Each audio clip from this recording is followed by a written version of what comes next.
Assalamualaikum warahmatullahi wabarakatuh. Bismillahirrohmanirrohim. Dengan nama Allah Subhanahu wa Ta'ala, yang Maha Pengasih lagi Maha Penyayang. Segenap puji bagi Allah Subhanahu wa Ta'ala, yang telah mengkaruniakan petunjuknya, agar kita memeluk agama Islam. Tidak mungkin kita akan memperoleh petunjuk, seandainya Allah Subhanahu wa Ta'ala tidak memberikan petunjuknya kepada kita. Solawat dan salam atas junjungan kita Nabi Muhammad SAW, yang telah membawa cahaya petunjuk, juga atas seluruh keluarga dan sahabat-sahabatnya, yang merupakan bintang menuju jalan kebenaran.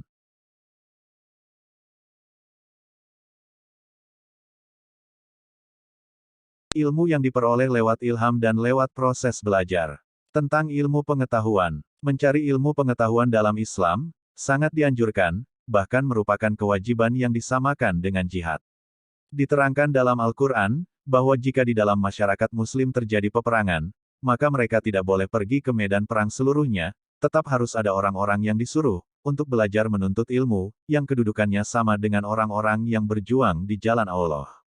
Karena itu, ilmu menjadi sangat penting kedudukannya dalam Islam. Yang menjadi pertanyaan adalah, ilmu apa yang dianjurkan dalam Islam, untuk dipelajari, dan bagaimana cara mendapatkan ilmu pengetahuan itu? Menjawab pertanyaan ini tentu tidak mudah, karena para ulama berselisih pendapat tentang pembidangan ilmu dalam Islam. Supaya kita tidak terjebak pada perbedaan-perbedaan itu, maka kita akan melihatnya dari sudut pandang Al-Ghazali tentang ilmu pengetahuan.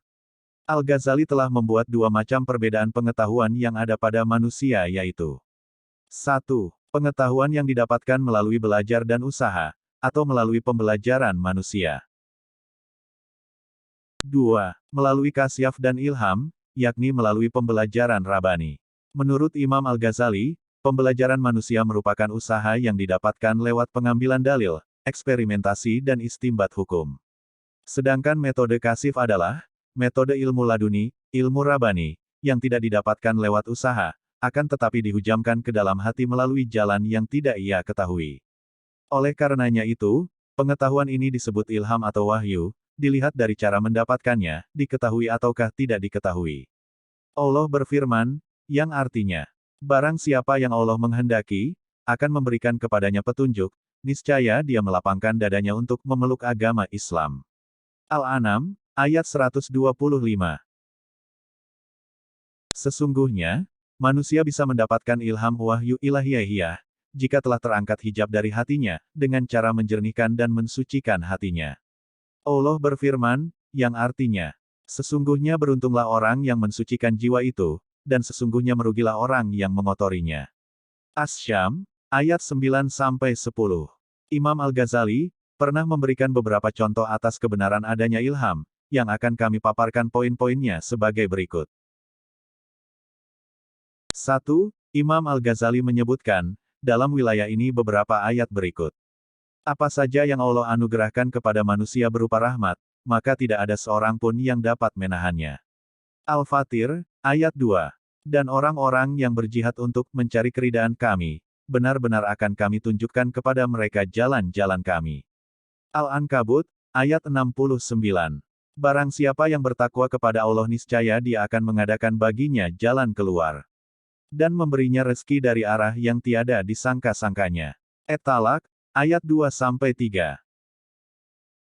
Ayat-ayat ini sebenarnya menjelaskan bahwa jalan keluar itu pasti ada, pada setiap kesulitan dan kesusahan, dan yang dimaksud dari memberinya rizki dari arah yang tiada disangka-sangka, adalah bahwa Allah akan mengajarkannya ilmu tanpa melalui pembelajaran, dan memahamkannya tanpa melalui eksperimentasi. Firman Allah yang artinya, hai orang-orang yang beriman, jika kamu bertakwa kepada Allah, niscaya Dia akan memberikan kepadamu Furqan.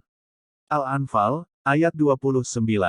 Imam Al-Ghazali mengaitkan ayat ini, dengan perkataannya, Allah akan memberikan cahaya kepada kalian, yang dengannya dapat membedakan antara yang hak, dan yang batil, dan yang akan mengeluarkannya dari jurang syubhat. Firman Allah yang artinya, dan yang telah kami ajarkan kepadanya ilmu dari sisi kami. Al-Kahfi, ayat 65. Yang dimaksud dengan ilmu laduni itu adalah, terbukanya rahasia hati, tanpa adanya sebab yang datang dari luar. Yang dimaksud dengan ilmu laduni itu adalah terbukanya rahasia hati tanpa adanya sebab yang datang dari luar. Di antara bukti paling pokok, yang menjelaskan tentang adanya ilham adalah, adanya fitrah ketuhanan yang diberikan Allah pada setiap jiwa. Imam Al-Ghazali menjelaskannya seperti di bawah ini. 1. Semua jiwa pada dasarnya adalah ahlul makrifat, dan mampu meraihnya, karena semua jiwa, melalui kesuciannya yang asli dan sifat-sifatnya, dapat menerima cahaya jiwa universal di dalamnya, dan siap menerima bentuk yang rasional darinya. Setiap anak dilahirkan dalam keadaan suci, sedangkan segala ilmu tertanam dalam jiwa melalui kekuatan. 2. Rahmat Allah tercurahkan melalui hikmah-hikmah kedermawanan, dan kemuliaannya, yang tidak seorang pun terlewatkan di dalamnya. Semua itu akan sempurna melalui jiwa universal, sebab, segala ilmu berada dalam substansi jiwa, yang berhubungan langsung dengan akal pertama. 3. Di sana ada jiwa-jiwa yang tetap dalam kesuciannya yang pertama, yaitu jiwa-jiwa para nabi, yang mampu menerima wahyu dan motivasi, oleh karena itu, Allah menerimanya secara menyeluruh. 4. Adapun jiwa-jiwa yang lain, sesuai dengan tingkat keterjagaannya, atas kesucian jiwanya yang pertama. Di antara penyebab berkurangnya kesucian tersebut adalah a. Terkikis dengan sendirinya, seperti terkikisnya hati seorang anak kecil. B. Karena maksiat dan kotoran, yang bertumpuk di atas hati, berupa syahwat yang mengakibatkan terhalangnya, al-haq di dalam hati karena gelapnya. C. Menyimpangnya hati dari tujuan yang diinginkan, yang darinya bersumber kebenaran.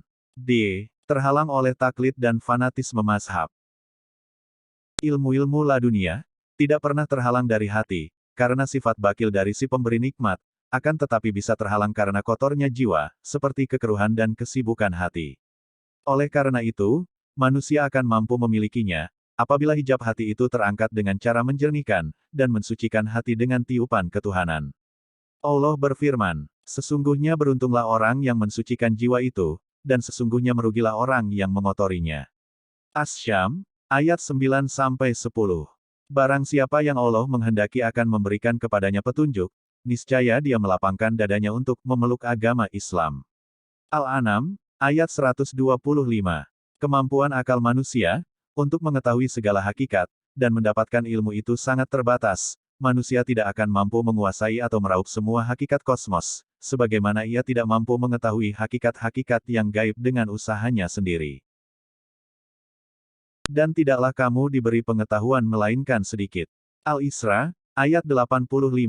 Terlebih lagi, akal manusia cenderung berpikiran salah, sebagaimana akal juga cenderung lalai dan lupa.